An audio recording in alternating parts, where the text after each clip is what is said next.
आप सभी को मेरा प्रणाम। आज महाशिवरात्रि का दिन है और इस पावन अवसर पर मैं आप सभी को महाशिवरात्रि के पावन पर्व की हार्दिक बधाई और ढेर सारी शुभकामनाएं देता हूँ। आज मुख्य बिंदु पर आने से पहले इस महाशिवरात्रि के पावन पर्व के उपलक्ष्य में और बिहार की धरती से जुड़े कुछ रोचक तथ्य मैं आपको बताना चाहता हूँ। शिवरात्रि के दिन हम सभी लोग व्रत करते हैं, उपवास रखते हैं, पूजा पाठ करते हैं और अपने महादेव को प्रसन्न करने की कोशिश करते हैं। किंतु शायद आपको जानकर बेहद खुशी होगी कि इसी बिहार की धरती पर 14वीं शताब्दी में महान कवि विद्यापति हुआ करते थे, जो अपने महादेव के अनन्य भक्त थे और कहते हैं महादेव उनकी भक्ति से प्रसन्न होकर स्वयं एक साधारण व्यक्ति के रूप में सेवक बनकर उनके घर पे काम करने के लिए आए और उन्होंने मात्र 2 वक्त की रोटी के बदले उगना नाम का सेवक बनकर विद्यापति की सेवा करने लगा। एक बार की बात है कि विद्यापति अपने सेवक उगना के साथ किसी दूसरे राज्य की यात्रा पर जा रहे थे।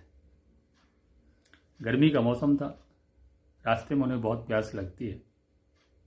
दूर दूर तक पानी का कोई स्रोत उन्हें नजर नहीं आ रहा था, किंतु प्यास लगी थी तो उगना नाम के सेवक ने, जो साक्षात भगवान शिव के अवतार थे, उन्होंने विद्यापति को विश्राम करने की सलाह दी और खुद पानी लेने चले गए। किंतु बहुत जल्द, थोड़े ही समय में वो एक लोटे में पानी भरकर वापस आए। विद्यापति ने उस पानी को पिया और अपनी प्यास बुझाई। किंतु पानी पीने के दौरान उन्हें इस बात का एहसास हो चुका था कि यह कोई साधारण पानी नहीं बल्कि साक्षात गंगा जल है और तभी उन्हें अपने सेवक पर कुछ शक हुआ और उन्होंने विवश कर दिया कि आप कौन हैं, आप अपना असली रूप हमें दिखाएं। भक्त के आगे भगवान को झुकना ही पड़ता है और महादेव अपने साक्षात रूप में आके उन्होंने दर्शन दिया, लेकिन एक शर्त रख दी कि यह बात सिर्फ हम दोनों के बीच की है।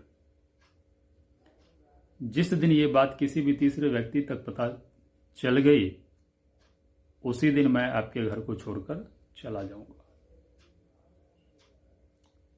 दिन बीतते चले गए। एक दिन की बात है कि विद्यापति के घर में किसी बात को लेकर उनकी पत्नी सुशीला,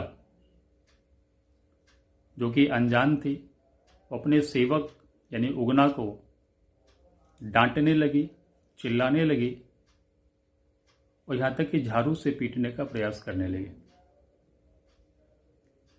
ये देखकर विद्यापति का हृदय परेशान हो गया और अनजाने में उन्होंने अपने महादेव को बचाने के लिए उनके मुंह से निकल गया कि देवी तुम क्या कर रही हो, ये हमारे साक्षात महादेव है।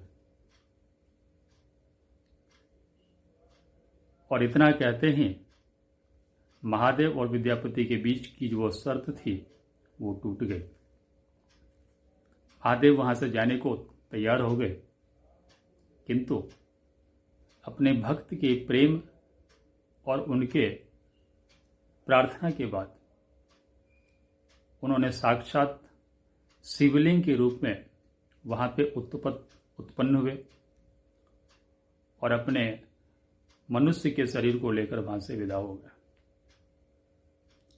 और कहते हैं कि आज के समय में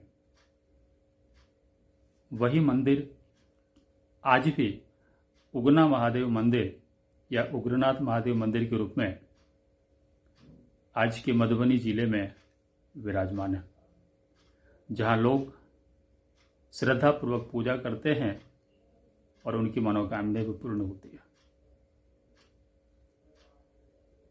वापिस आता हूं, इसी तरह के और भी बहुत सारे रोचक तथ्य हमारे प्राचीन बिहार के बारे में, जिसे जानकर आपको गर्व की अनुभूति होगी।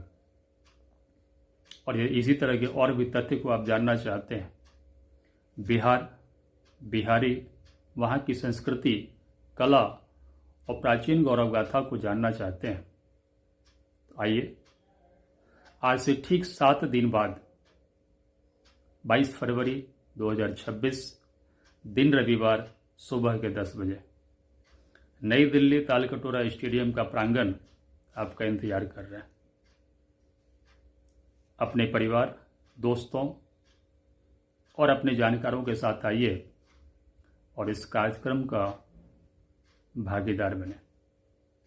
यदि आपने अभी तक रजिस्ट्रेशन नहीं किया है तो कृपया जल्दी कंप्लीट करें, और यदि आप रजिस्ट्रेशन कर चुके हैं तो इस जानकारी को इस वीडियो तक अपने जानकारों तक पहुंचाएं, ताकि ज़्यादा से ज़्यादा लोग इस बिहार महोत्सव, बिहार डेवलपमेंट समिट का हिस्सा बन सके और बिहार को नज़दीक से जान सके, और हम सब मिलकर एक बार फिर से 2047 तक विकसित बिहार का जो हमने संकल्प लिया है उसे हम सभी पूर्ण कर सकें। अवश्य बदलेगा बिहार जब प्रयास करने वाले लोग होंगे ईमानदार। आइए मिलकर प्रेरित करें Bihar. Let us inspire Bihar. जय हिंद, जय बिहार।